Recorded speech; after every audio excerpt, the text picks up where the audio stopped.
History often speaks of empires brought down by their own hand, crumbling from within through corruption, civil war, or a slow, agonizing decay. But what happens when an empire, already weakened by its own follies, extends a fatal invitation to an outside force? What happens when internal failure meets foreign fury? This is the story of the Khwarazmian Empire, a Central Asian power that stood on the precipice of greatness, only to make a single fateful decision that would not just cripple it, but erase it from the map. It is a cautionary tale of a proud civilization that, in a moment of arrogance and paranoia, opened its gates to the most devastating conqueror the world had ever seen, Genghis Khan. Before the Mongol storm, the Khwarazmian Empire was a giant teetering on brittle legs. Under its ruler, Shah Ala ad-Din Muhammad II, it had expanded rapidly, stretching from modern-day Iran to Kazakhstan. But this vast territory was not a unified kingdom. It was a patchwork of conquered lands held together by force and fear. The Shah was a man plagued by suspicion. He trusted no one, least of all his own powerful governors and generals. He constantly shifted officials, played factions against each other, and kept his most capable commanders at arm's length, fearing they might one day turn their armies against him. His own mother, Turkan Khatun, controlled a rival court and wielded immense influence, often undermining his authority and creating a deep schism at the very heart of the empire. This internal rot seeped down through every level of society. To fund his lavish court and large but unreliable army, the Shah levied crushing taxes on his people. Merchants, farmers, and artisans groaned under the weight of financial demands, their loyalty to a distant, paranoid ruler wearing thin. The empire's great cities, Samarkand, Bukhara, Urgench, were jewels of the Islamic world, centers of art, science, and commerce.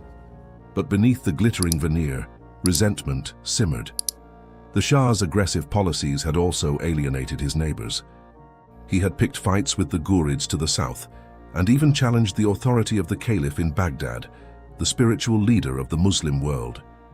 By doing so, he isolated his empire, burning bridges with potential allies who might have stood with him against a common enemy.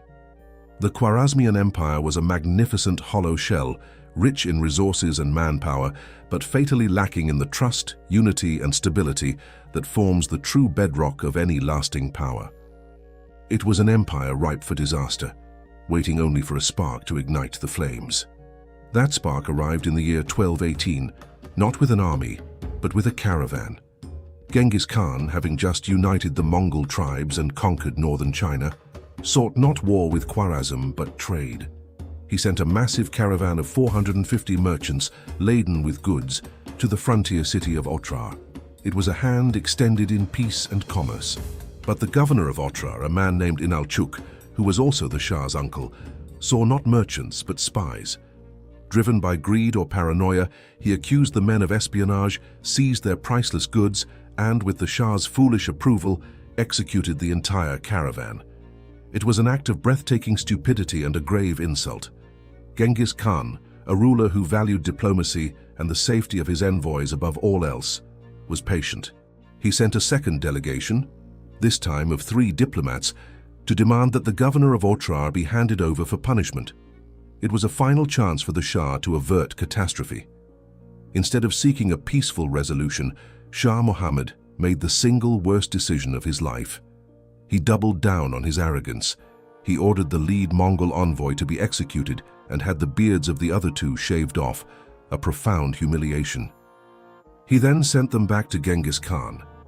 In that moment, the fate of his empire was sealed. When the humiliated diplomats returned and reported what had been done, the great Khan was said to have climbed a mountain, prayed for 3 days, and vowed a revenge that would shake the world. He had offered peace and been met with murder. Now he would bring war. The Shah had not just insulted a rival, he had awakened a force of nature. The Mongol invasion that followed was unlike anything the world had ever seen. The Khwarazmian army, though vast in number, was scattered across the empire, a consequence of the Shah's paranoia. He refused to meet the Mongols in a single decisive battle, fearing his own generals more than the enemy. This was a fatal strategic error. The Mongols, numbering around 150,000 disciplined and battle-hardened warriors, did not attack as a single, predictable force. Led by Genghis Khan and his brilliant generals, Jebe and Subutai, they moved with terrifying speed and coordination, appearing where they were least expected. They poured across the frontier not as a flood, but as a series of deadly, fast-moving rivers.